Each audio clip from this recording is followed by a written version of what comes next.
Қайырлы күн, құрметті жиналған қауым, ғалымдар, көрермендер.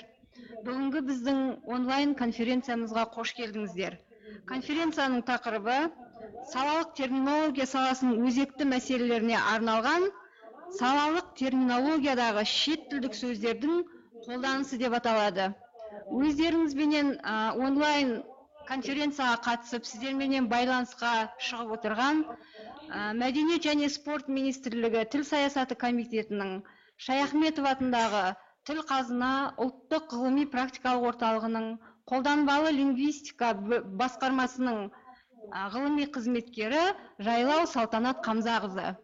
Сондай-ақ бізбенен онлайн байланысқа шығып отырған Гумилев атындағы Еуразия ұлттық университетінің ғалымдары және Назарбаев университетінің ғалымдары, сол сияқты Қазақ ұлттық хореография академиясының ғалымдары және біздің Шаяхметов атындағы тіл қазына ұлттық ғылыми практикалық орталығының ғалымдары пікір алмасатын боламыз.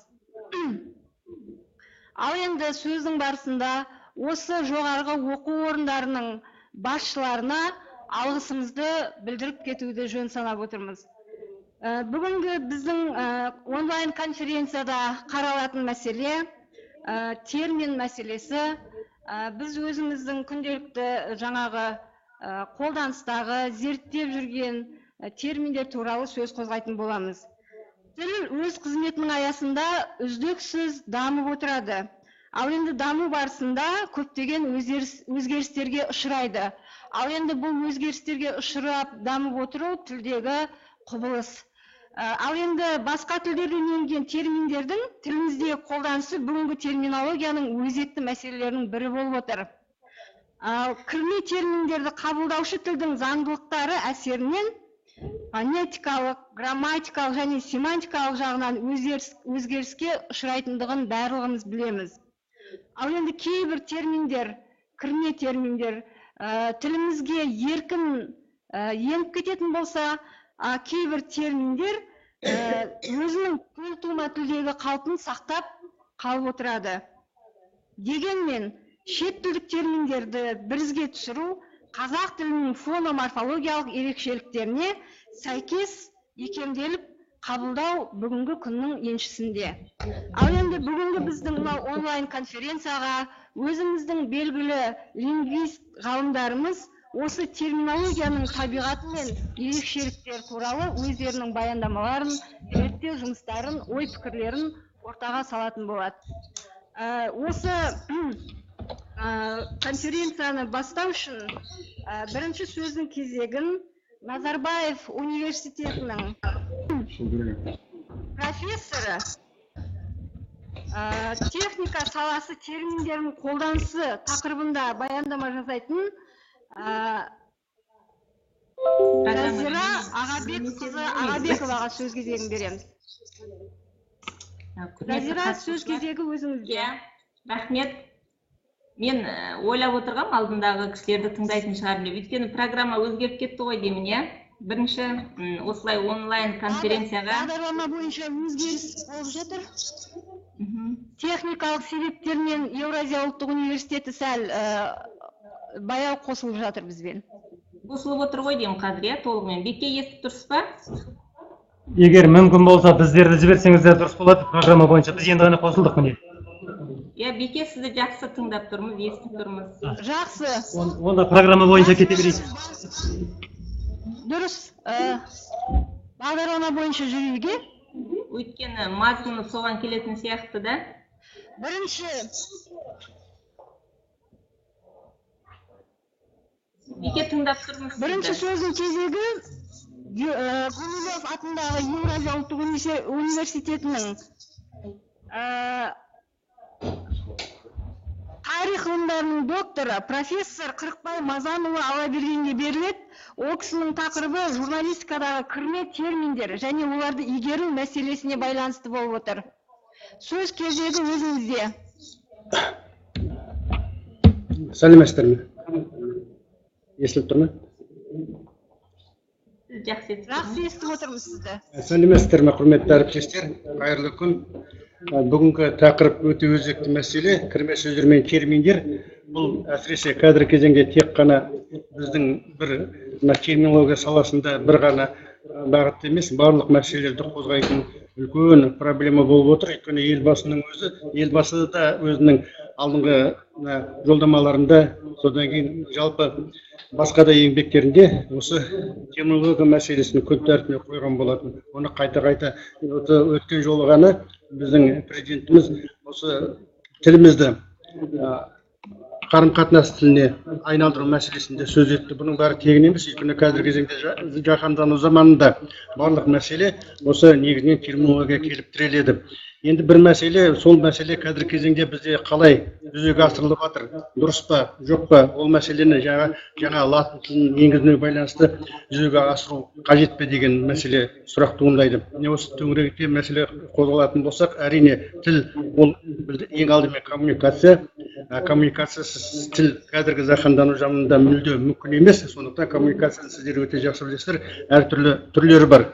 Мына әлеуметтік коммуникация, саяси коммуникация, одан кейін мәдени коммуникация. Соның ішінде әсіресе қазіргі заманда әсіресе белең алып отырған мәселе бұл мәдени коммуникация. Өйткені мәдени коммуникация тек қана жеке адамдардың емес, яғни мына ақпарат алушылардың емес, беруші және алушы емес, сонымен қатар мемлекет аралық, оны сіздер жақсы білесіздер, қарым-қатынас болып есептеледі. Халықтар арасындағы қарым-қатынас. Міне осы мәселеге зерделесек, онда бұл бүгінгі таңда біздің енді тәуелсіздік алғанымызға көп те емес, аз да емес, 30 жыл болып қалды. Осы уақыт арасында шынында бұрынғы кеңес тұсындағы терминология қандай еді, қазіргі кезеңде қандай, бізде алға басушылық бар ма, жоқ па? Ертең мына 25 жылы латын тіліне енгенде біз аяғымызды тең басып, осы терминологиямызды сақтап қала аламыз деген мәселелер. Енді оның тарихына қысқаша тоқталсақ, сіздер жақсы білесіздер, бізде тарих мәселесінде бұл кірме сөздер. Ең алдымен кірме сөздердің өзі неге кірме сөздер деп аталады, және ол жаңағы ғылымға байланысты терминология деп неге аталады? Кірме сөздер бұл негізінен тілді байыту мәселесі. Біз осы кірме сөздер арқылы қай ұлт болса да, қай халық болса да, мемлекет болса өзінің тілін байытады. Бір жағынан, екінші жағынан оның кері жақтары да бар. Ең алдымен оның пайдалы жақтарын айтатын болсақ, мысалы оны екі кезеңге біз бөліп қарастырамыз. Бірінші кезең, сонау 9-шы араб-парсы кезеңдерінен бастап, соңғы 10 жылдықтар кезеңі. Ол кездегі кезең, мысалы бізге әптеп дендеп інген және енген, және бұл мәселені сөз еткенде біздер былай байқауымызға болады. Өйткені түркі тілдер әсіресе бізге өзімізге тән тілдер. Соған байланысты одан енген сөздер біздің қазір өз сөзіміз болып қалыптасып кеткен. Мысалы мынандай сөздерді алатын болсақ, мәдениет, ғылым, білім мәселелері, ғалым, мұғалім, мектеп, медресе сияқты сөздер біздің өзіміздің төл сөзімізге қазіргі кезеңде айналып кетті.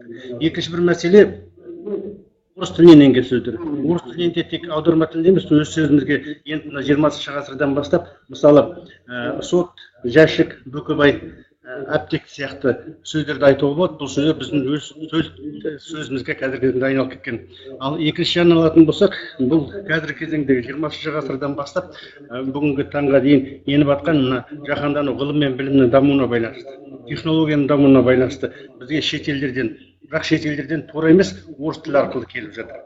Осы мәселелерге назар аударатын болсақ, онда біздер көбінесе мынандай мәселелерді байқауымызға болады.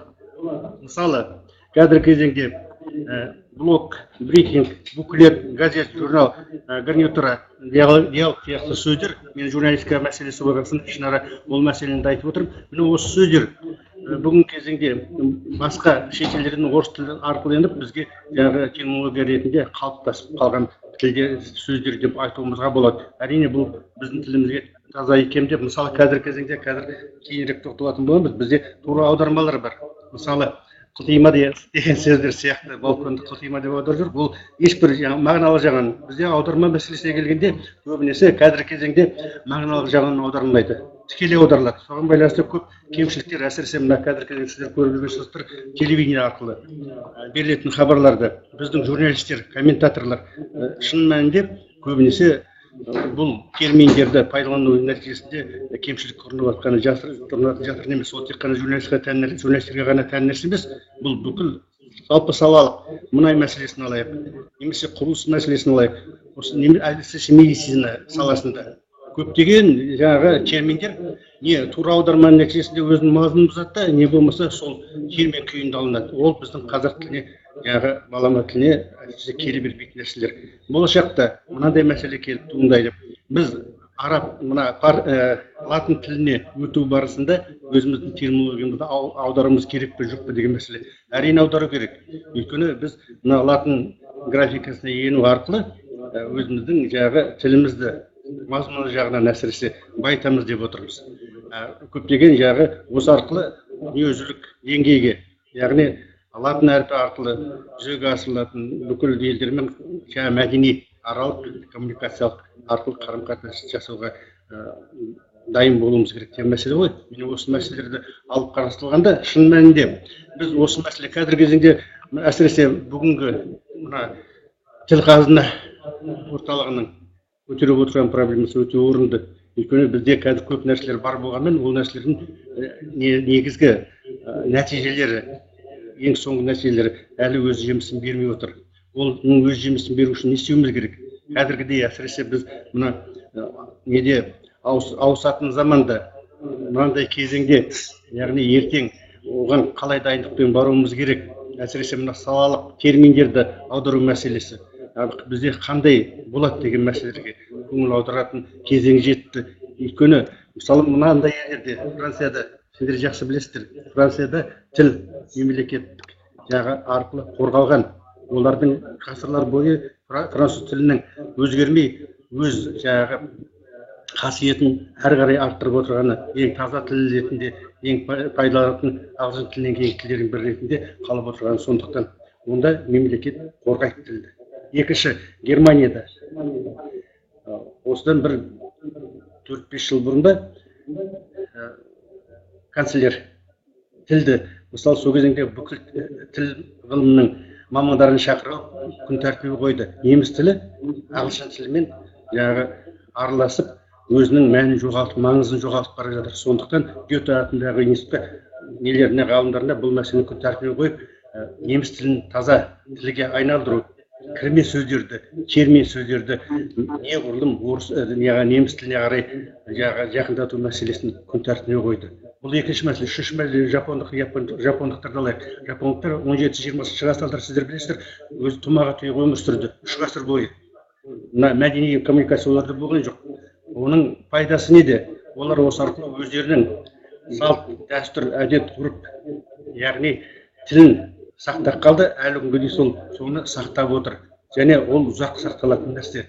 Себебі олар сол арқылы өздерінің таза тілдік қасиеттерін күн тәртібіне қойды. Оларды мына мысалы біз үштілділік деп жатырмыз, оларды негізінен басқа тілдерге, оның ішінде шет тілге 12 жастан кейін ғана, басқа сыныптан кейін ғана ауысады. Міне осы мәселелердің барлығы жапондықтардың Жапонияда өздерінің тілдерін, діндерін, ділдерін. Бізде ең басты мәселе 3 мәселе. Қай бір халықта болмасын, ол не алдымен тіл, дін, діл.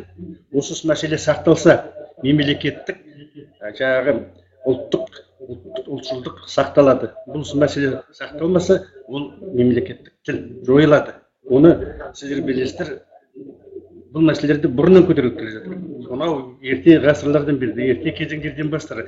Бізде терминология мәселесі сіздер білесіздер, Ахмет Байтұрсыновтан басталады. Сол кісі алғаш рет терминология, кірме сөздер мәселесін күн тәртібіне көтерген. Мағжан Жұмабаевты, Міржақып Дулатовты, Жүсіпбек Аймауытовты біраз әжептәуір жұмыс жасалды. Бірақ оның соңы әрі қарай соңына дейін жеткізген жоқ. Кеңес үкіметінде бізде терминология жақсы болды. Көптеген біздің алдын қатарлы ғалымдарымыз бұл терминология бірінші күн тәртібіне қойды. Бірақ тәуелсіздік алғаннан кейін бұл мәселе бізде шашыранды түрде қазіргі кезеңде әрбір мысалы сала өз беттерінше терминологиямен, яғни кірме сөздермен жұмыс істейді. Бір орталық жоқ. Негізінен бір орталық қажет осы мәселеге. Бір жерден барлық мәселені онымен мамандар айналысу керек. Бізде мамандар айналыспайды. Кез келген мысалы сала бойынша мамандар өздері соны жаңағы тура аударма арқылы немесе жаңағы бізде мысалы бір мәселе бір аударма бірнеше жаңағы түрде пайдаланылады. Бір мазмұны бірнеше мазмұн түрде пайдаланатын жерлер бар. Оны былай келтіруге болады. Мысалы кірме сөздер, кірме тіркестер, өздік терминдер, өзгелі терминдер, терминдер және терминдік тіркестер, осының барлығы бір жерден басқарылу керек. Бізде әзірге ондай заң жоқ, сондықтан байланысты бұның барлығы бір мәселе бой деп есептеледі. Бірақ олар әрқайсының өзіндік рөлі, өзіндік орны бар. Сондықтан келешекте бұл мәселені еске алу керек. Әсіресе тілші ғалымдар, әсіресе мына содан кейін әрбір сала бойынша мамандар даярлану керек. Мысалы журналистикада кезі келді. Мысалы терминология мәселесімен айналысу, ол туралы арнайы пән болмаса да таңдау пәні болу керек. Оны күн тәртібіне қойып, мысалы бізде журналистикада баспасы соңғы 4-5 жылдан бері жұмыс істеп, жақсы жетістіктер жетістір, сол сияқты терминология мәселесі жайында, әсіресе журналистика саласында, бақ саласында. Өйткені біздер дәстүрлі бақтан басқа қазіргі кезеңде мына технологияның дамуына байланысты бізде мына интернет технологияның өзі сала-салаға бөлініп кетті. Бақ. Міне осы мәселеге бойынша түрлі сала-салалар бойынша мамандар даярлау өте орынды болар еді.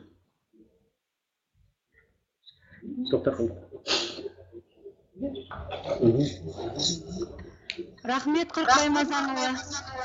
Жақсы, рахмет. Айтылатын мәселелер әлі де бар, бірақ негізгі мәселе осы. Бұны әрмен қарай дамыту күн тәртібінде сіздерге көп рахмет. Осы мәселені көтеріп отырған. Рахмет көптеген. Әрине, мынау шет тілдік терминдердің қолданысына байланысты нақты ұсыныстарыңызды жазбаша түрде бізге қалдыруларыңызға болады. Бүгінгі біздің онлайн конференцияны ұйымдастырып отырған басты себебіміз де осы. Мәселелерді шешу жолы. Әрине, қазір салалар бойынша, әсіресе салалардың терминдерін зерттеу, оларды бірізге түсіру мәселесі негізгі жұмысымыз болып тұр. Мынау конференцияны ұйымдастырып жатқан себебіміз де сол. Рахмет, өте орынды пікір, айтылатын пікір, ұсыныстар бар, оны біз жазба түрінде жібереміз. Рахмет көп. Амандық саулық болсын. Жазбаша беріңіздер, иә. Жақсы, сіздерге табыс тілейміз. Амандық болсын, жақсылық болсын. Рахмет.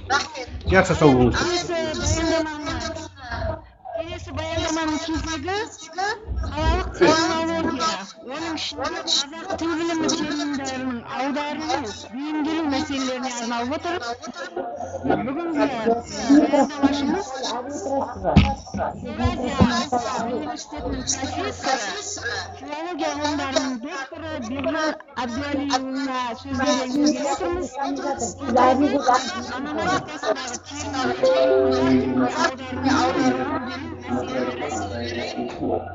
терминдердің аударылу Құрметті әріптестер, бүгінгі мынау онлайн конференцияға қатысушы мамандар, мынау ұйымдастырылып отырған іс-шара әрине көңіл қуантады. Біз қазіргі кезде термин мәселесін енді тек қана филологияның төңірегімен шектемей салаларға қарай шығу күн тәртібіне қойылып отыр. Әр саланың маманы өзіне қатысты терминді қазақшалау. Екіншіден, соған филологтардың қандай көмегі болады? Осындай бірлескен кешенді жұмыс атқарған кезде ғана ол өзінің дұрыс шешімін табады деп ойлаймыз. Енді мен бүгінгі тікелей тақырыпқа келетін болсам, ономастика саласы, ол бүгінгі таңда өте өзекті, әсіресе қолданбалы бағытта. Ономастиканың қазіргі кезде қоғам үшін маңызы артып отыр. Сондықтан бұндағы терминдерді қалай істейміз? Қазақшаға аудару керек пе? Керек емес пе деген сұрақ күн тәртібінде әлі тұр. Бірақ егер біз аудармайтын болсақ, тіл өзінің сөз жасамдық қабілетінен мұқалады. Сөз жасамдық қабілеті бәсеңдейді, баяулайды. Ал енді жаппай аударатын болсақ, ол да біздің тілімізге қалай әсер етеді? Жасанды дүниелер көбейіп кетсе, тағы да тіл бүлініп кете ме деген ондайда қауіп бар.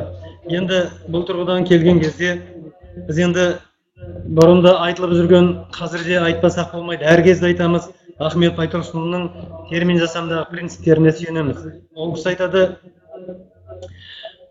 терминдерді қалыптастыру ісінде ісінде бірінші кезекте біз тілдің ішкі мүмкіндігін толық пайдалануымыз керек дейді. Егер тілдің ішкі мүмкіндігі жетпей жатқан жағдайда оған туыстас тілдердің, түркі тілдерінің ішінен балама іздеуіміз керек дейді. Ол болмай жатқан кезде тілдің дыбыстық заңдарына сәйкестендіріп, бейімдеп, сырттан сөз алу керек деген осындай ұсыныстарын айтады. Енді бұл тұрғыдан келген кезде мен қазір сіздердің алдарыңызда сол екінші, яғни түркі тілдерінің қандай мүмкіндіктері бар екен, бұл тілдерде ономастика терминдері қалай аударылып жатыр екен, оның бізге қандай пайдасы бар, қандай берер маған үлгісі бар деген сұрақтың төңірегінде сөйлегім келіп отыр. Енді мынау түрік тілдерінің арасында ғылыми тұрғыдан басқа халықаралық қатынас деңгейіндегі мүмкіндігін қарасақ, бәрімізден жоғары тұрғаны рас, оны біз мойындаймыз. Енді бұл тілде осы ономастика терминдерін қазақ тіліне барынша аударып алуға тырысады. Мысалға, адбилим дейді. Сіздердің алдарыңызда менің мынау слайдтарым тұрған шығар. Тұрма бар ма өздеріңізде? Алдарыңызда болса, онда осыны қарап отырсаңыздар болады. Адбилим дейді. Ол ономастика. Ономастика терминінің өзі көне грек тілінен аударған кезде атау беру өнері деп аударылады. Енді осыдан келеді да өзел ат дейді. Өзел ат дегені оним, яғни жалқы есім. Түр ады, апеллятив, атауға негіз болған сөз. Мысалы, әсем, бота, ғалым деген сөздер осы апеллятив. Бұл сөздер енді әрі әсем жалпы есім болады да, енді бұл апеллятив жалқы есімге айналады. Бұл жалпы есім кісі есіміне айналады. Өзілеме, өзілештеме онимдену, яғни жалпы есімдердің жалқы есімдерге айналуы. Мысалы, терек жалпы есім болса, біраздан кейін терек ауылдың атына айналады. Түрлешме, апеллятивтену, бейонимдену, жалпы есімдердің жалпы есімге айналуы. Генел адбилим, жалпы ономастика, өзел адбилим, жеке ономастика, рүзгарады, анемоним, яғни бағанағы зілзала атаулары. Түрік тілінен рүзгар деген сөзі аударған кезде жел деген сөз екен. Мынау зілзала атаулары болған кезде соның ішінде бағана жел, дауыл, циклон, тайфун деген бағанағы ұғымдарды осы бағана рүзгарар ады деп аударады. Кишады, кісі аттары, яғни антропонимдер. Йылдыз ады, астроним. Белгади, документоним, құжат атаулары. Өргіт ады, ергоним, үйім атаулары. Бағанағы өргіт деген сөз көріп отырғаныңыздай түрік тілінде үйім деген мағына береді екен. Көк ады, көк деген сөздің түбірі тамыр, түбір деген мағына береді екен. Биткады, фитоним, битки, өсімдік деген мағына береді екен. Есиради. Енді өздеріңіз қарап отырсаңыздар, бұның бәрін айтып жатқаннан гөрі өздеріңіз бір қарап шықсаңыздар болады.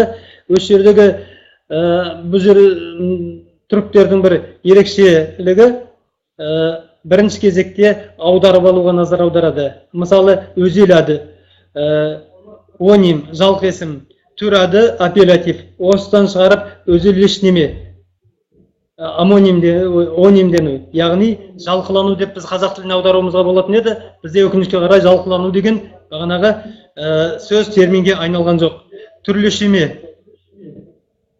Түрлешме, апеллятивтену, яғни бейонимдену деп аударып жүрміз қазіргі кезде.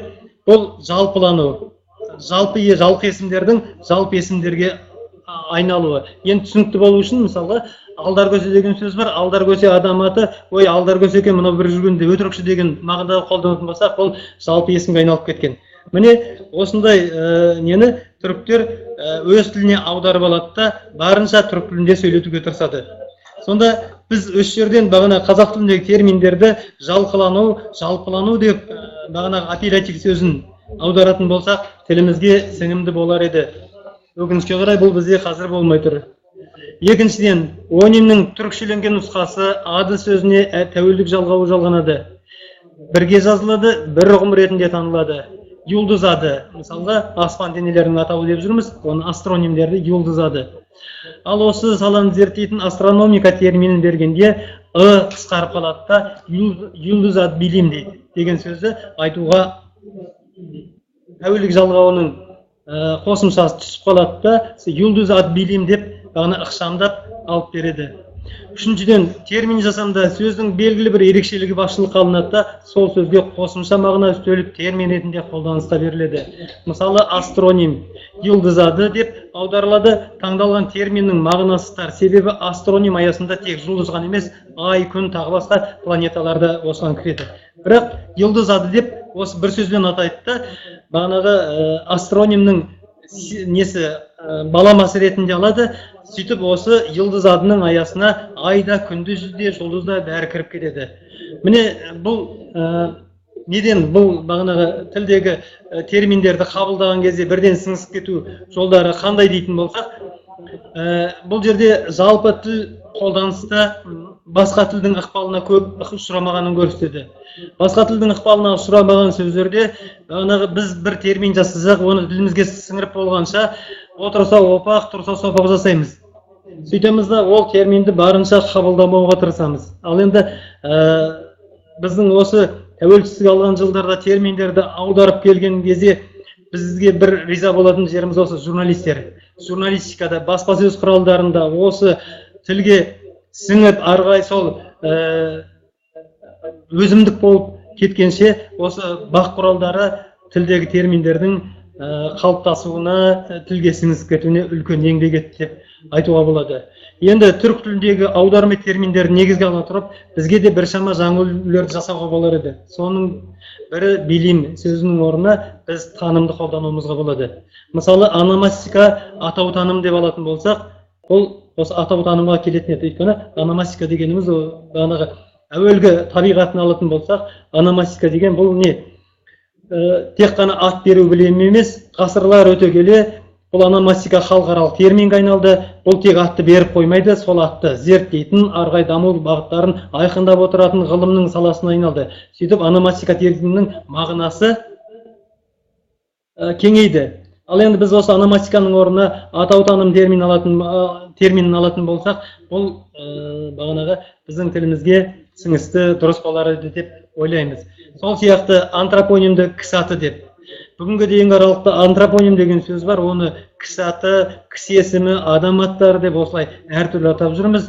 Бұл былай қараған кезде аудармасы сияқты болып қана көрінеді, ал енді антропоним үнемі солардың бірінші кезекте тұрады, антропоним термин ретінде қолданылады. Кісі аты деген термин ретінде әлі күнге дейін тілімізде қалыптаспай келе жатыр. Енді осыдан келіп антропоним деген термин бар, бұл кісі аттарын білдіреді. Антропонимика дейтін болсақ, бұл сол кісі аттарын зерттеуші ғылым саласын айтады. Енді біз сол түріктің үлгісімен алып кісі аттаным деп алатын болсақ, бұл термин кішкене қазақшаға келетін сияқты. Сол сияқты зонимді жануар аты, зонимиканы жануар аттаным деп алатын болсақ, біз осы бағанағы үлгі бойынша басқа терминдерді жасауға, жалпы ономастикадағы терминдерді қазақшалауға бір табан жақындап, соның бір жасаудың бір үлгісін қалыптастырар едік. Бұл жерде бұны қалыптасып, тілімізге сіңіп кеткен антропоним, ономастика деген терминдерді неге аударуға тиіспіз деп сұрақ туатыны әрине белгілі. Бағана менің алдында сөйлеп кеткен Қырықбай ағамыздың айтуына естідіңіздер, әрбір шетелдегі дамыған елдер өзінің тілін құрметтейтін, сыйлайтын елдердің барлығы қазір ағылшын, басқа тілдердің ықпалынан қашып, таза өз тілінің мүмкіндігін арттыруға әрекеттеніп жатыр. Осындай кезде біз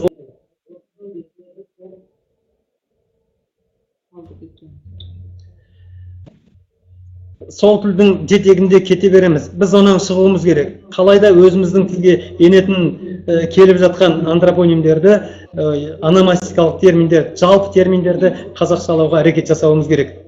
Енді терминдердің қолданысындағы назар аударылуы тиіс тағы бір мәселе түсініктілігі. Ономастика саласының мамандары болмаса, қолданбалы сипаты басым атаулар жүйесінің көп санды терминдерінің мағынасы көпшілікке беймәлім. Бағана оним деген термин бар, эргоним деген бар, космоним бар, басқасы бар. Осылардың бәрі жұртшылықтың көбіне түсініксіз болып келеді. Сондықтан бұларды қалайда термин жасамда бұлардың мәселесі қарастырылып қазақшалануы керек. Бұған дейін біз батыстық үлгілердегі терминдерді басшылыққа алып келдік. Батыстық үлгі деп отырғанымыз бағанағы ағылшын, сонан ағылшын арқылы, ағылшыннан орыс тілі арқылы бізге келіп жатқан терминдер. Соны басшылыққа аламыз, көбіне соны халықаралық терминдер дейміз. Ал енді түрік тілін ашып қалып едік, оның ішінен осы өздеріңіздің алдарыңызда тұрғандай біраз терминдерді көзіміз көріп отыр. Енді жалғыз түрік тілі емес, түркі әсіресе мынау Әзірбайжан тілі қазір өзінің ішкі мүмкіндігін дамытуға үлкен назар аударып отыр. Сол сияқты өзбек тілінде біз бағанағы негізге алып соларды да зерттеп, түркі мәселесінде бағанағы Ахмет Байтұрсын айтып кеткен екінші мәселе бойынша, екінші ұстаным бойынша біз қарастыруға тиіс екенбіз. Ал енді мұнан өзге араб, үнді, қытай, корей, жапон тілдерінің мамандары бар бізде. Ол тіл әлі бізде, олардың термин жасам үлгілері, олардың мүмкіндіктері, олардың бағанағы өздерінің модельдері қандай болып келетінін жөнінде біз әлі бейхабармыз. Олар туралы зерттеуге біздің қолымыз жетпей жатыр. Сондықтан біз тек қана халықаралық термин деп батыс үлгісіндегі, ол ар жағы Америка, бер жағы Европадағы терминдер ғой, христиан әлемінің терминдері. Соған табына бермей, соны аударуға болмайды деп, соны қорғаштай бермей, біз бағана аталған елдердің терминдерінде міндетті түрде қарауымыз керек, біздің мамандарымыз соны зерттеу керек. Солар қалай істеп жатыр, өз тілін дамытуда қандай мүмкіндіктері бар, және қандай мүмкіндіктері олар пайдаланып отыр. Осы жағында біз көп ойлануымыз керек. Тыңдағандарыңызға рахмет, мен осымен аяқтадым. Жақсы, Рахмет, Бекжан Әбдуәлиұлы. Баяндамаңыздағы айтып отырған ұсыныстарыңыз, ой пікірлеріңіз өте көңілге қонымды, әрине. Мынау латын графикасына көшу барысында мынау үлкен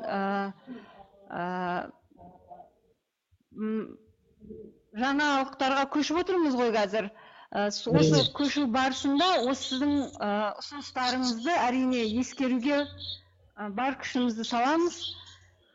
Енді бұл жерде тағы да бір айта кететін, енді біз осы мына термин.com KZ-тің аясында осы жасалып жатқан, біз енді шетел тілі мамандары бар ғой, бағана айтып кеткен хинди тілі бар, араб тілі бар, қытай тілі, корей, жапон тілінің мамандары бар. Біз осы мамандарды тартуымыз керек сияқты. Солар бізге сол жақтан алғашқы ақпараттарды жеткізіп берсе, ары қарай осының жолы ашылады деп ойлаймын мен.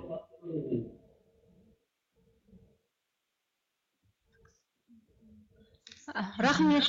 Ал енді рахмет баяндамаңызға, Бекжан Әбдуәлиұлы. Келесі кезекте біз Еуразия ұлттық университетінің оқытушысы Нұрсұлу Болатбекқызы Тулиеваның техникалық терминдердің қазақша ғылыми әдебиеттерде қолданылуы тақырыбындағы баяндамасын тыңдайтын боламыз.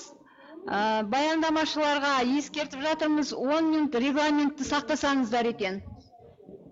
Содан кейін ұсыныс пікірлеріңізді соңында жазбаша түрде қалдыруларыңызға болады. Нұрсұлу Болатбекқызы, сөз өзіңізде. Сәлеметсіздер ме, құрметті әріптестер, онлайн конференцияның мамандары, сіздерге бүгін техникалық ғылымдағы сөздіктер бойынша айтатын боламын. Менің тақырыбыма келсек, техникалық терминдердің қазақша ғылыми әдебиеттерде қолданылуы. Қазіргі таңда өздеріңізге белгілі, ғылымда көбінесе техникалық аудармалардың көбісі орыс тілінде жазылғандықтан, терминдер қазақшаға аударылып болмаған. Көп мақалаларда да, диссертациялар, өнертабыстардың бәрінде негізінен қазіргі таңда қазақ тіліне аударылып жатыр, бірақ оның көп орыс тіліндегі енген терминдер болып табылады. Біз өзіміз жиі қолданыста көріп жүрген сөздерге келетін болсақ, менде техникалық терминдерге адгезия деген сөзді жатқызуға болады. Адгезия бізде мысалы жабысу деген термин аударылады. Жабысу деген мағынаны ол жабысқан беттердің әртекті қатты және сұйық денелердің молекула аралық әсерінен бір-біріне жабысуын біз адгезия дейміз. Оны терминде жабысу деген мағынада аударған болатын. Келесі сөз допуск деп. Дәлдік шегі нақтылы өлшеммен рұқсат етілген ауытқулардың арифметикалық қосындысына тең ең үлкен және ең кіші шекті өлшемдердің арасындағы айырманы біз допуск деп атаймыз. Сондықтан келесі сөзде бізде надзор технический. Ол техникалық қадағалау орындалған құрастыру жұмыстарын қабылдау міндетімен қоса қамтитын тапсырыс беруші жүзеге асыратын құрылысты қадағалау.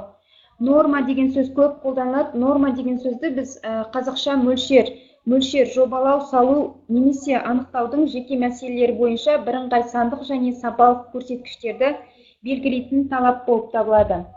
Технологический карта. Бұл технологиялық карта еңбек өнімділігін арттыруға, құрастыру жұмыстарының сапасын жақсартуға және өзіндік құнын азайтуға мүмкіндік туғызатын жұмыс өндірісінің ұйымдастыру мен технологиясы бойынша ұтымды шешімдер бейнелейтін ұйымдастыру технологиялық құжат болып табылады. Сонымен қоса біз қолданамыз хвостовик сағақ, хвостовик инструмента, құралдың сағағы, резец, кейбір терминдерде кескі, негізінен кескіш деп аударуға болады. Припуск, әдіп, металдың бетінде өңдеу кезінде алынатын қабатты біз припуск, әдіп деп аударып жүрміз. Стружка ол металдың қалдығы, яғни өңделген металдың қалдығын біз стружка не жоңқа деп алып жүрміз. Деталь бұйым көп кездесетін сөздердің бірі. Осымен менің бүгінгі негізінен техника терминдері көбінесе бұл машина жасау мамандығы бойынша айтып тұрмын бұл жерде.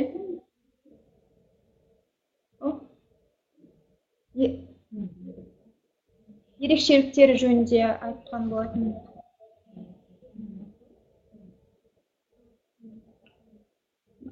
Көп рахмет Нұрсұлу Болатқызы.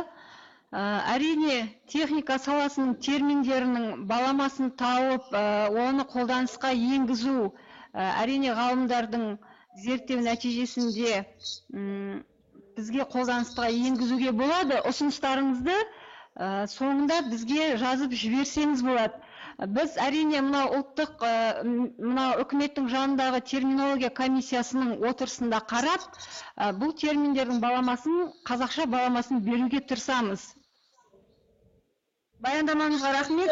Ал енді келесі кезекте Назарбаев университетінің профессоры, филология ғылымдарының кандидаты Жазира Ағабекқызы Ағабековаға сөз береміз. Техника саласы терминдерінің қолданысы тақырыбында ой қозғайды. Сөз өзіңізде. Санат, рахмет. Құрметті қатысушылар, сіздердің тақырып бүгінгі өте өзекті. Бұған жалпы термин деген сөзге, терминге тек бір сала емес, жан-жақты саланың мамандарының бәрінің толық қатысып отырғанына қуанышты жағдай, өйткені термин барлығымызға әртүрлі салаға қатысты. Мен жаңа Нұрсұлу Болатқызының тақырып шамалас, ол маманда техникалық терминдер, мен де енді техникалық саласындағы қолданып жүрген терминдердің ерекшеліктерін емес, соларға байланысты бір тәжірибеде көрініп жүрген бір ұсыныстарды айтайын деген едім. Бұған біз техника саласының терминдеріне қайдан келіп отырмын мен өз басым. 3 жылдан бері Назарбаев университетінің студенттеріне инженерлерге арналған, яғни техника саласындағы арналған қазақ тілі пәні жүреді. 3 жылдан бері біз қазір сол жерде студенттермен, осы шетелдік мамандармен, содан кейін Қазақстандағы техника саласында жүрген оқу университеттеріндегі оқулықтар бойынша терминдерді реттеп бірізге келтіру жұмыстарын жүргізіп жатырмыз. Сонда қазіргі байқағанымыз жалпы техника саласындағы терминдер көбінен донордың орыс тілі арқылы еніп келген болса, осы уақытқа дейін. Қазір керісінше олардың бізге түпнұсқа формасы келіп жатқан сияқты, өйткені ол ағылшын тілінің арқасында. Біздің университетке келетін студенттердің көбісі, балалардың көбісі, олар белгілі бір бағытталған мектептерде оқиды. Көбісі техникалық немесе гуманитарлық.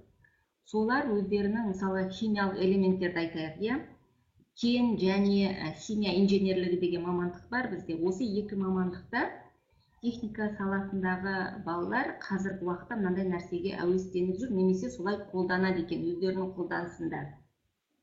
Элементтердің және пайдалы қазбалардың атауларын, одан кейін материалдар дейміз, ол мысалға битумдар, осылардың атауларының барлығын ағылшын тілінен алған кезде, яғни олардың латын тіліндегі түпнұсқалық формаға келе жатыр.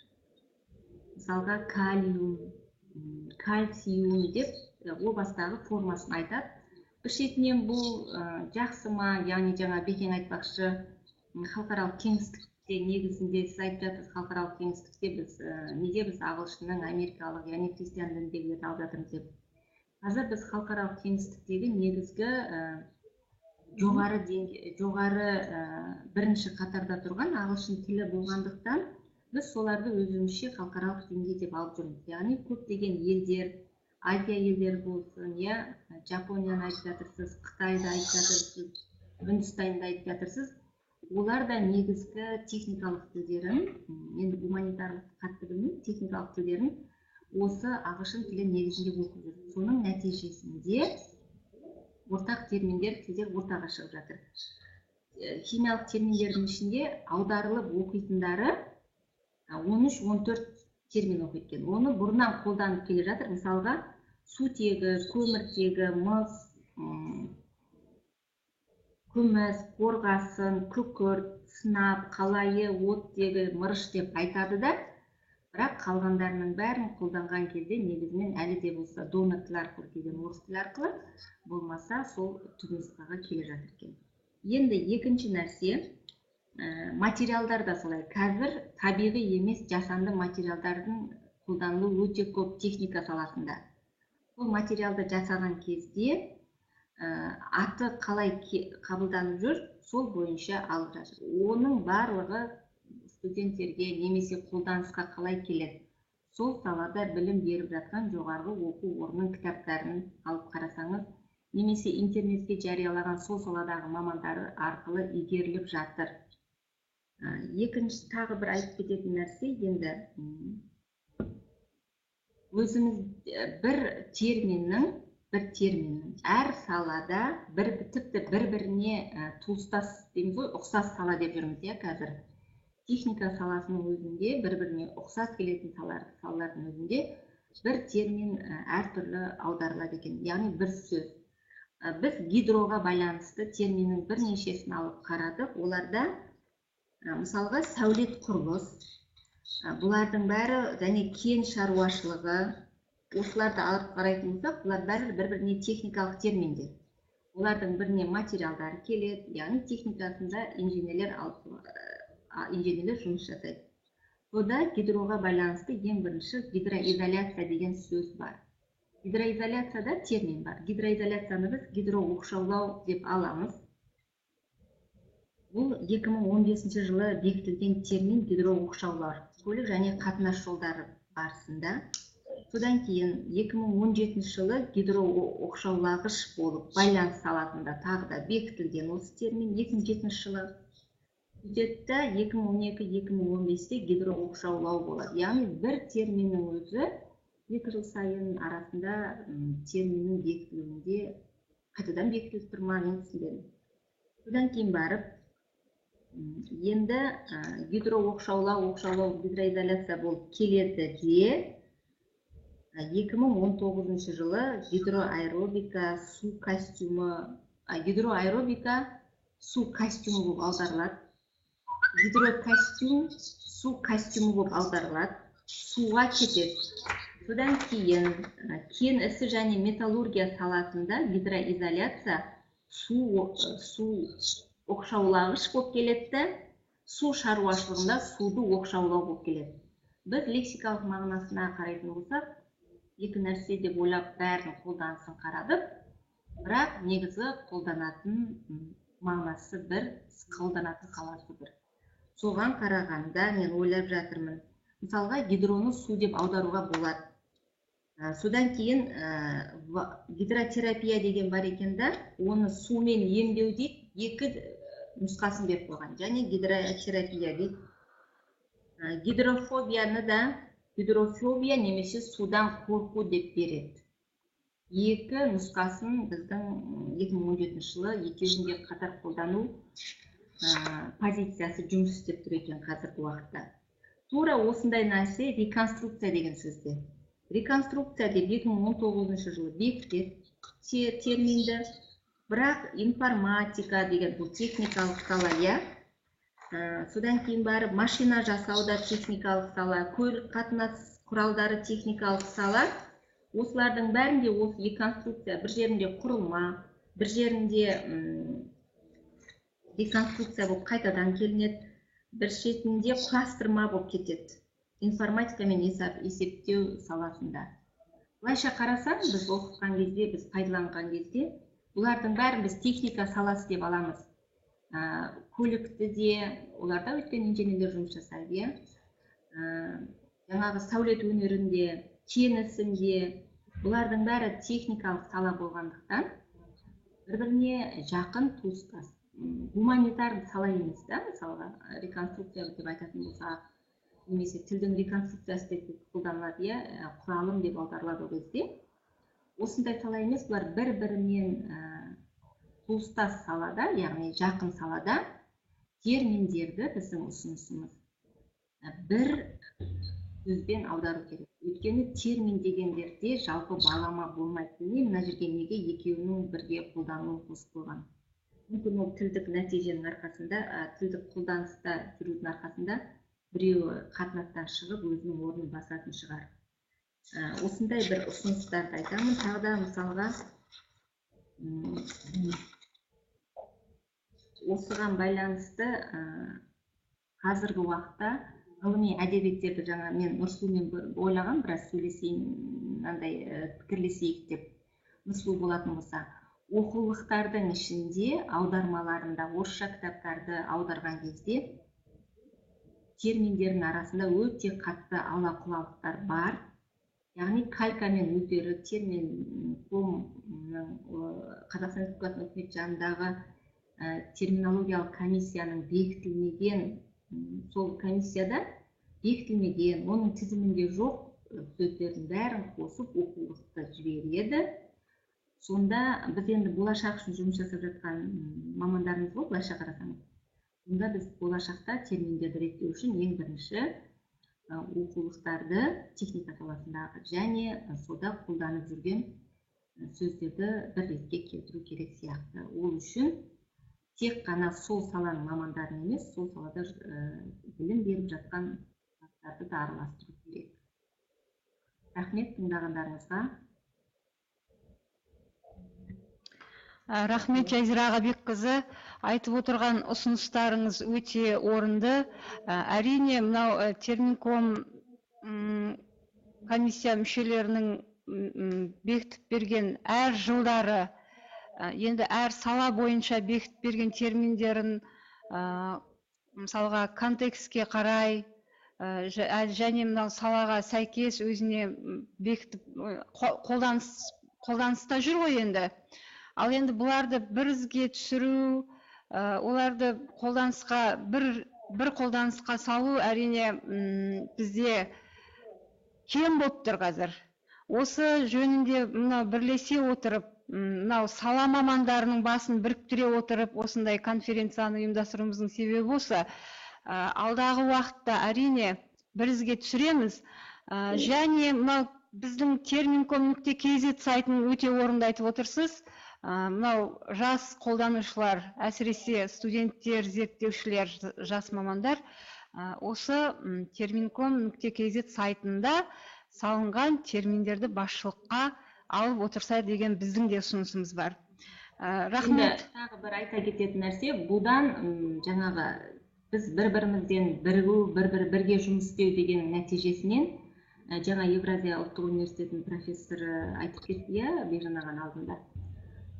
Жалпы үлкен бір тек қана комиссия емес, осы саланы ретке келтіретін бір жұмыс істейтін бір бөлім ғана емес, бір үлкен ұйым керек сияқты.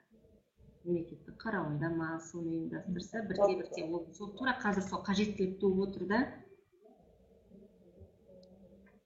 Әрине. Рахмет. Аха, жақсы рахмет.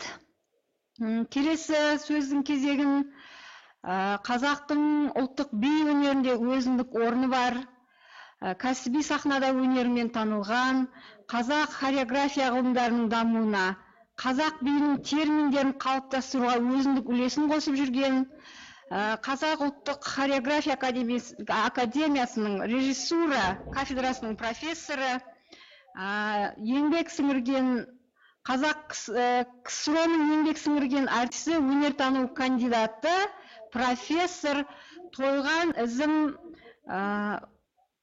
Оспанқызына бергіміз келіп отыр. Тойған апай, өз ой пікіріңізбен бөліссеңіз, сөз өзіңізде. Саламатсыздар әріптестер. Жалпы мынау өнер дегенде соның ішінде хореография өнері бастауын француз тілінен алады. Бүкіл классикалық терминдері француз тілінде жүреді. Сондықтан біз француз тілін тікелей қазақ тіліне аударып отқан жоқпыз. Кейбір қимылдарды аудару барысында орыс тілі арқылы аударып отырмыз. Мысалы, апом деген сөздің өзі тірек деген сөз. Орыс тілінде, апоры деген сөз орыс тілінде, соны біз тірек деп аударып жүрміз, апорнойнада тірек аяқ болып тұр. Ол дененің барлығы сол аяқтың көтеріп тұруында болып тұр. Екінші аяқ жұмыс істеуде болғандықтан ол тірек аяғы деп аталынып отыр. Ал жалпы мысалы поза деген көптеген тұрып қалатын, қалып ұстап қалатын жағдайлар болады, кейіп деп аударылды. Осыдан біраз жылдар бұрын үлкен қазір апайымыз демалыстағы Наурызбаева Светлана деген кісі Москвада болған, жалпы қазақ тілінде жақсы бір адамдай дейді, негізі орысша білім алған ғой кеңес уақытында. Бұл кісінің бір кішкентай ғана осындай бір кітабы шықты. Бұның барлығын біз мойындап қолданысқа енгізе қойған жоқпыз да, бірақ жаңа кейіп деген сөзді енгізіп жүрміз. Енді мынау қазақшаға аударылған дүниелерге ендіруде, осы білмеймін, біздің хореография өнерінде мен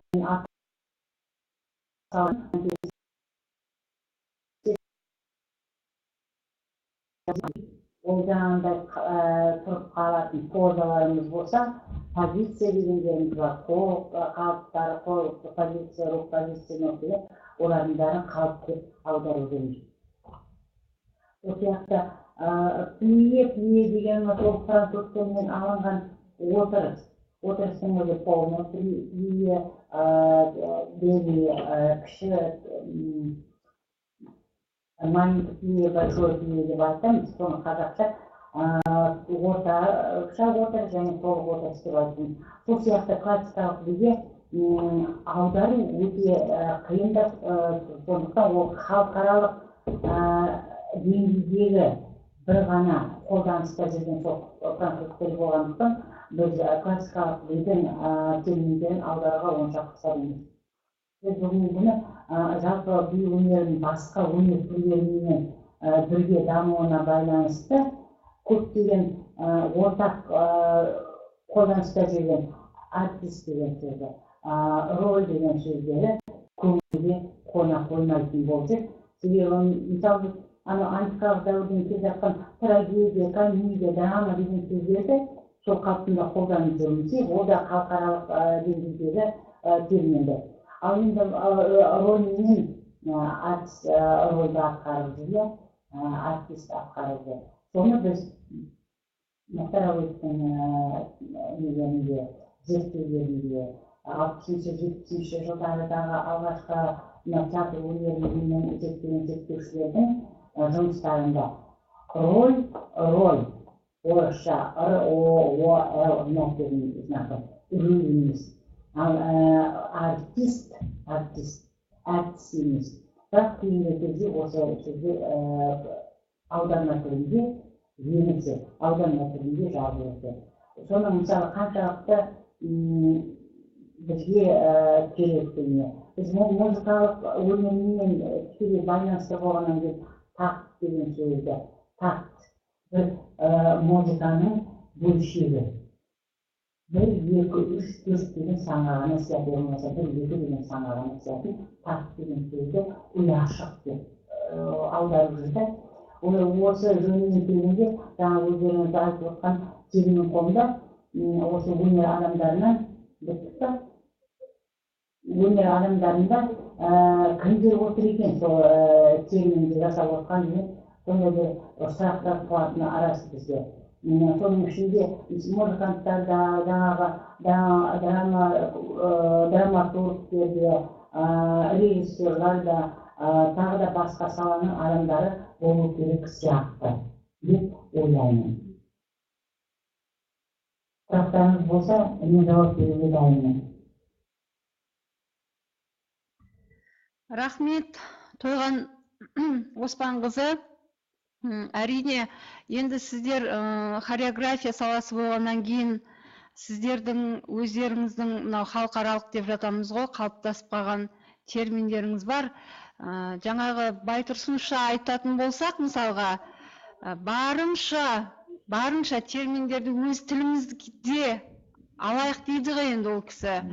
Әрине, бұны қарастыру, зерттеу, біздің өзіңіз сияқты ғалымдардың еншісінде, келешекте мүмкін олардың бәрін қазақша баламасын алуға мүмкіндікте туып жататын кез келер. Бүгінгі мынау ой бөліскеніңізге рахмет. Ал енді қосымша бізде мынау әлеуметтік желіге қосылып отырмыз. Мүмкін мысалға сұрақтар болса туындап жататын шығар. Мынау конференцияның соңында оны да сіздерге, жалпы баяндамашыларға, ой қосушыларға оқитын боламыз. Рахмет. Келесі біздің баяндамашы Бақытгүл Дәуітбекқызы Ысқақ, Шаяхметов атындағы Тіл қазына ұлттық ғылыми практикалық орталығының қолданбалы лингвистика бөлімінің жетекші ғылыми қызметкері, филология ғылымдарының кандидаты. Бұл кісінің тақырыбы ма, ме, па, пе, ба, бе жұрнақтарының термин жасау мүмкіндігі. Сөз өзіңізде. Қайырлы күн, құрметті әріптестер. Бүгін біз өте бір маңызды мәселені талқылап отырмыз. Яғни салалық терминологиядағы шет тілдік сөздердің қолданысы мәселесі. Бұл мәселе бойынша бағана сөз алғанда Бекжан мырза өзінің сөзін Ахмет Байтұрсынұлының термин жасам қағидаттары бойынша бастаған еді. Мен де сол Байтұрсынұлының сөзінен бастағым келіп отыр. Ол кісі біз қазақ сөзін ескі жаңа деп талғамаймыз. Жергілікті сөз екен деп ол жағынан қатал қарап қашып тұрмаймыз. Жалғыз-ақ біздің мықтап қашатынымыз жатшылдық, яғни жатсөзшілдік деген еді. Яғни біз өзіміздің тілімізде жоқ екен деп басқа елдердің пән сөздерін айнытпай айта беретін болсақ, күндердің күнінде біз ана тілімізден айырылып қалуымыз әбден мүмкін деп бұдан бір ғасыр бұрын айтқан еді. Шыны керек, қазіргі таңда біздің жағдайымыз соның қаупі алдында тұр. Сондықтан да біздің қазақ тілі ғылым тіліне айналмай, ғылым тілі айналуына біз күш салмай, бұл мәселе шешілмек емес. Бұл мәселеде ең қиындық тудыратын не десек, ол біздегі аралас тілдік сананың орын алуы. Яғни тілдік сана ұлттық сана тұрғысынан қабылданбаса, онда ол біздің тіліміздің өркендеуіне үлкен кедергі болмақ. Яғни аралас тілдік сана барынша шет тілдік сөздердің сол қалпында қалуын қолдайды. Сонымен бірге осыған байланысты кереғар пікірлер көп. Осы шешімін табылмай тұрғанда нақтылы термин жасамның осыған да байланысты. Оған бір дәлел ретінде айта кететін болсақ, біздегі ардагер журналист Ораз Жүнісұлы деген ағамыз осы зиянды үрдіс тақырыбында бақ құралдарында, яғни бұқаралық ақпарат құралдарында мақала жариялады. Сонда жаңағы біздің біраз мысал келтіріп, сол сөздердің барлығын біздің тілімізді бұзушылық деп айтқан сол сөздердің мысалы маме папе жұрнағы арқылы жасалғанның барлығын бұл етістіктің болымсыз түрін қайталап тұр. Яғни біз әрекет жасамаймыз, әрекетті жасама деп тұрмыз дегенді айтады. Мысалы, айтайық, ол кісінің жаңа нақтылы мысал келтірейік, ол кісі былай дейді. Әріптерінен аялдама, анықтама, айқындама, айналма, әдістеме, әзірлеме. Айтпақшы, бұл дыбыстан басталатын алқа деген термин пайда болды. Ол бұрынғыдай қыз-келіншектердің мойнына тағатын әшекей ғана емес, халықаралық термин коллегияны да білдіреді. Сондай-ақ әдістеме де солай. Қазір оныңыз айла әдіс амал жасаудың керек еместігін ғана білдірмейді. Әлемнің дамыған елі түгел дерлік қолданған методиканың қазақшасы деп әр салалық терминдердің қазақша баламасын сынға алған. Автор маме, бабе, папе жұрнағы арқылы жазылған туынды сөздерді, термин сөздердің барлығын болымсыз мағынаны білдіретін сөздер деп қабылдап тұр. Яғни маме, бабе жаңағы жұрнақтары бұл тек қана амоним жұрнақ екендігіне мән бермейді. Енді осы Ораз мырзамыз сынға алған аялдама сөзін алып қарайтын болсақ, оның мағынасы остановка сөзіне қарағанда әлде қайда дефинициясы өте тамаша берілген.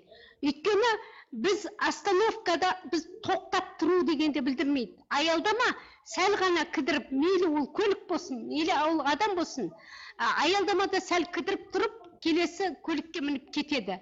Яғни кідіру, аялдау дегенді білдіреді. Сондықтан оның жанында остановка деген сөздің дефинициясы соншалықты терең деп айтуға келмейді. Бұл аталған жұрнақтар сөз жасамдық қызметі етістіктен зат есім тудырады. Ол тіпті мысалы қырғыз тілінде азғырма, азғырғыш, өзбек тілінде ағдырма, аударма, түркмен тілінде ғатлама, қаттама. Яғни бұл біздің барлық түркі тілдерінде сөз жасамдық қызметі бар, яғни көп жағдайда етістіктен есім сөз таптарын тудырып тұр. Тіпті анау архон немесе жазба ескерткіштердің өзінде ятығыма, жатақ деген сөз бар. Мысалы айтады, тіңесі оғлы ятығыма, мемлегек тағық дейді. Яғни тіңесі ұлының жатағы мемлегек тауы. Сонда жаңағы жатақ, ятағыма, жату, ма, жұрнағы жалғанып, жаңа зат есім жасалып тұр. Тіпті өзіміз жақсы білетін Байтұрсынұлының әдебиет танытқыш зерттеу еңбегіндегі әдеби ғылыми терминдер де осы маме жұрнақтары арқылы жасалған байымдама, бастама, ұсынба, баяндама, қорытпа, әліптеме, сауықтама, сарындама, ермектеме, зауықтама тағы басқа толып жатыр. Енді бұның барлығы бірдей қазір тілімізде қолданыста жүрген жоқ, бірақ айтайын деп отырғаным, жаңағы Байтұрсынұлы бастаған ғалымдардың сол кездегі ұсынған терминдерінің басым көпшілігі жаңа жоғарыда аталған жұрнақтардың белсенді жаңағы түбірге белсенді жалғануы арқылы жасалып тұр. Сонымен бірге осы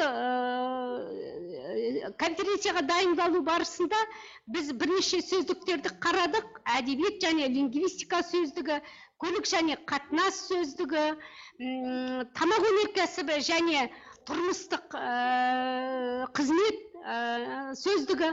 Сол сөздіктердің барлығында дерлік осы маме, папе жұрнақтары арқылы жасалған жаңағы термин саны жеткілікті. Мысалы айтайық, растама, заңнама, нұсқама, міндеттеме және тағы басқа. Өкінішке орай, осы сөздіктердің мысалы әдебиет және лингвистика сөздігін қарағанымызда 14.000 мөлшермен сөз бар екен. Сонда жалаң бір ғана сөзден тұратын қазақ тіліндегі термин саны бар жоғы 393. Оның ішінде шет тілдік термин саны 176. Таза шет тілдік термин саны. Ал қалғандардың барлығы дерлік сөз тіркесімен аралас тілді сөз тіркестерінен тұратын термин саны. Енді көп жағдайда өздеріңіз терминолог ғалымдардың айтуы бойынша, ол термин болу үшін оның ең басты талабының біреуі ондағы ықшамдылық. Міне осы ықшамдылық жағы қазіргі біздің жаңа терминдерде жетіспей жатыр екен. Сонда енді біз не істейміз ары қарата? Осылай барлық сөзімізді халықаралық терминде солай деген, сондықтан да біз сол қалпында қалдырамыз ба? Әлде бір талпыныс жасауымыз керек па тілімізді сақтап қалу үшін деген мәселе ғой бұл жерде. Бұл жақта жаңа жоғарыда Бекжан мырза жаңағы түрік тәжірибесін келтіріп жатыр. Өте жақсы. Яғни аналитикалық тәсіл арқылы сөз қосым жолымен, мысалы түрік тілінде жаңағы білім деген сөзді негізгі сөздерге қосу арқылы жасаған екен ономастикалық нелерді, терминдерді. Мысалы заманады білім немесе ат білім. Ат білім кәдімгі ат қою сияқты ғой енді. Соған қарағанда жаңағы Бекжан мырза айтып отырған кісі аттаным деген термин болса, неге ономастиканың орнына деген, антропонимнің орнына деген пікірі өте көңілге қонымды болып отыр. Сондықтан да осындай конференция жиындарда тек мәселені көтеріп, оны айтып қана қоймай, соған байланысты нақты ұсыныспен шықсақ. Мысалы, осындай конференцияларға жаңа журналистика бойынша жоғарыда бір әріптесіміз сөйлеп өтті ғой, Мазанұлы мырза. Сонда жаңағы бірыңғай бәрі осындай шетілдік сөздер қаптап кетті дегенше, мына соңғы ілесіп келе жатқан студенттерді қатыса отырып, осы термин жасау мәселесімен журналистика саласында термин жасауға соларды бейімдесе өте жақсы болар еді. Енді осы жаңағы осындай семинар конференцияларда салалық терминдердің ұлт тіліндегі қолданысын арттыру мақсатында нақты ұсыныс, батыл іс-әрекет керек. Ол ұсыныс пікір алғата қабылдана ма, қабылданбай ма, ол екінші мәселе. Мысалы, шеттілдік терминдердің біразын біз қазір ұсынғымыз келіп отыр. Шеттілдік термин, бұл жаңағы жоғарыда біз айтқан сөздіктерде аудармасыз, яғни баламасыз нұсқамен беріліп отыр. Енді соны біз талпынып термин ретінде ұсынғымыз келеді. Оның біразы жаңағы маме, папе, бабе жұрнақтарының белсенді қолданыстағы термин жасауға қабілетті жұрнақ екендігінің дәлелі болса бір жағынан, екінші жағынан сөз қосымы арқылы да әлде жаңағы баламасыз терминдерді қазақшалап қолдануға болатындығын көрсеткіміз келеді. Бірақ бұл осылай қабылдану керек деген сөз емес.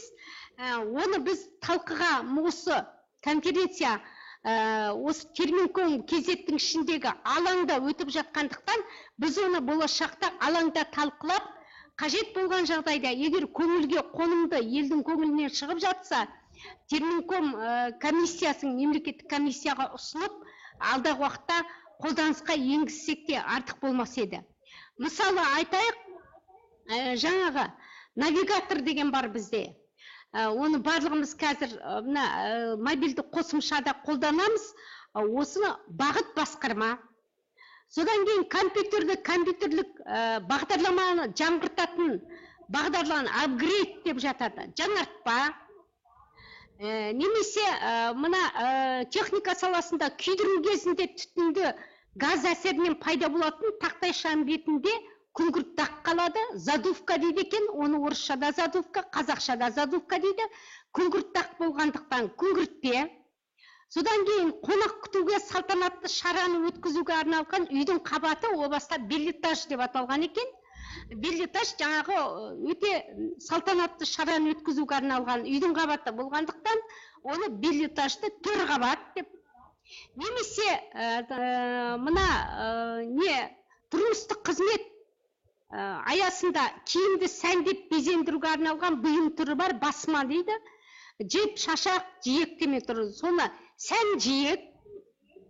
Сондай-ақ мына тұрмыстық қызмет саласында қатты затты қаттап буып тиюге арналған қалың қағаз бар, соны амбалаж дейді екен. Соны қат қағаз деп. немесе бізде сүт қышқылды жеміс жидек қосылған йогуртты ұйытқұрт деп алсақ, сондай ақ шаш бюралайтын бигудиді бюрама деп алуға болады. Енді неге йогуртты ұйытқұрт деп айтып отырғанымыз, бұл жаңағы таза түрік сөзі, біздің түркі тілінің сөзі. Ол тіпті Махмуд Қашқаридің Диуани Лұғат иттүрік еңбегінде осы йогуртты қалай жасаудың рецепті берілген. Сонда жаңағы рецепте айтылған құртқа, ұйытылған құртқа жеміс шырынын қосып жасалатын тағам дейді. Яғни ұйытылған құртқа деп тұр о бастағы. Йог деген, гурт деген түрік, барлық түрік тілінде құрт дегенді білдірсе, ұйытылған дегенді білдіріп тұр. Сондықтан ұйыт құрт деп оны өз тілімізге жақсы икемдеп алуға, нақтылы дефинициясын ашып беруге болады. Енді бұл ұсыныс, міне осылай болағасын деп тұрған жоқпыз. Бірақ осындай ұсыныстардың арқасында, маман ғалымдар бар, тілтанушы ғалымдар бар, осындай күш салудың арқасында біз тілімізді барынша шет тілдік сөздерден арылтуға қадам жасауымыз керек. Қорытындылап айтқанда, маме, папе, бабе қосымшаларының термин жасамдық мүмкіндігі жоғары. Себебі аталған қосымшалар арқылы жасалған терминдерге қойылатын талаптарға, атап айтқанда терминнің қысқалығы немесе ықшамдылығына, терминнің тілдегі сөз жасам заңдылықтарына сәйкес келуіне, терминнің аталымдық қасиетіне толық жауап бере алады. Жоғарыда аталған қосымша. Екіншіден, ұсынылған жаңа сөз терминдердің қолданыста сұрыпталып, ұлт тілінде сіңіп кетуіне қоғам болып атсалысса, шет тілдік сөздердің баламасыз қолданысын барынша азайтуға жол ашады. Үшіншіден, латын негізді жаңа әліпбиге көшудегі мақсатымыздың бірі тіліміздің табиғилығын сақтау. Шет тілдік терминдердің баламасы болмаған жағдайда шет тілдік сөздерді мейлінше тіліміздің заңдылықтарына сай игеру, яғни икемдеп айту. Жоғарыда ұлы мырза айтып жатыр, икемдеу керек болмаған жағдайда. Шынымен де онда өзіміздің тілге икемдеу керек шығар. Жоғарыда Назарбаев университетінің ғалымы Ағабекова сөз сөйлеу барысында айтып жатыр, біздің техника ғылымының саласында оқып жатқан студенттеріміз, техника мамандығы бойынша оқып жатқан студенттеріміз, жаңа кальций, магний дегеннен гөрі кальциум, магниум деп жаңағы негізгі түп нұсқа тілінде айтуды ұсынып жатыр деп. Енді ұсынғандары мүмкін олар дұрыс та шығар, сол негізгі ағылшын тілінде білім алып жатқаннан кейін. Бірақ шыны керек, бұл жерден біз кереметте ұтып жатқан ештеңе көріп отырған жоқпыз. Орысша айттық не, оны ағылшын тілінде айттық не, бәрібір ол біз үшін шет тілдік сөз болып қала береді. Сондықтан құрметті бүгінгі жаңа конференцияға қатысушылар жалаң патриоттық емес, шын мәнінде тілімізден айырылмас үшін барынша біз өз тілімізге баламасын тауып, немесе игеріп терминдерді жарыққа шығаруға күш салайық деген келеді. Рахмет, Бақтықүл Дәуітбекқызы. Әрине, мынау термин саласында бізде жарыспалы түрде қолдану терминдерді. Бұл да үлкен үрдіс бізде. Ал енді мынау жаңа әліпбиге көшу барысында біздің мынау жалпы ғалымдардың ойы бар. Келешекте осы қазақ тілдегі өзіміздің төл тіліміздегі нұсқасы қолданыста бара өзімізге сіңіп қолданысқа еніп кетеді деген ойымызда жоқ емес. Мынау бүгінгі конференцияға қатысып, өз ойларыңызды барынша ортаға салып отырған ғалымдар өздеріңізге алғысымыз шексіз. Келешекте бірлесе отырып, бұл мәселенің ортақ бір шешіміне келіп, еліміз үшін пайдаланатын бір баламасы өзіміздің төл тілімізде алынған сөздерді, терминдерді қолданысқа енгіземіз деген ойымыз бар. Ал енді біздің мынау әлеуметтік желіде қолданушы мына біздің онлайн конференциямызға қатысып отырған қатысушыларымыздан мынандай бір-екі сұрақ түсіп отыр. Әрине, Бақытгүл Дәуітбекқызы, мына сұрақ өзіңізге болар. Развал схождение, бұзу, құрастыру, ауыс түйіс деп аударылып жүр. Қай нұсқасын қолдансақ болады деп отыр. Қалай ойлайсыз? Бұл сұраққа жауап беру үшін бұны кез келген терминді бұлай аударамыз деп нақты айтуға келмейді. Оны контекстте қарау керек. Яғни контекст бойынша бұл бұзуға келе ме, құрастыруға келе ме, ол контекст арқылы анықтауға. Сондықтан бұл көбінесе құрастыруға келе қоймайды. Бұзу дегенде көбірек келеді. Немесе ауыс түйіс, бірақ бұзу көбірек келеді. Ол контекстке байланысты. Рахмет жауабыңызға. Келесі бір сұрағымыз, бейіндес терминнің орысша баламасы қалай болады дейді. Бекжан Әбдуәлиұлы, өзіңіз осы сұраққа жауап беріп көрсеңіз.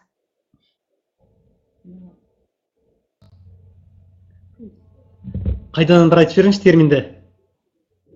Бейіндес терминінің орысша баламасы қалай болады дейді. Енді бұл терминнің орысша баламасын мен білмеймін енді. Мен орысшасын айтып, қазақшасын сұраса мен айтар едім. Өйткені мен орыс тілінің маманы емеспін ғой. Сондықтан кешірім сұраймын әрине.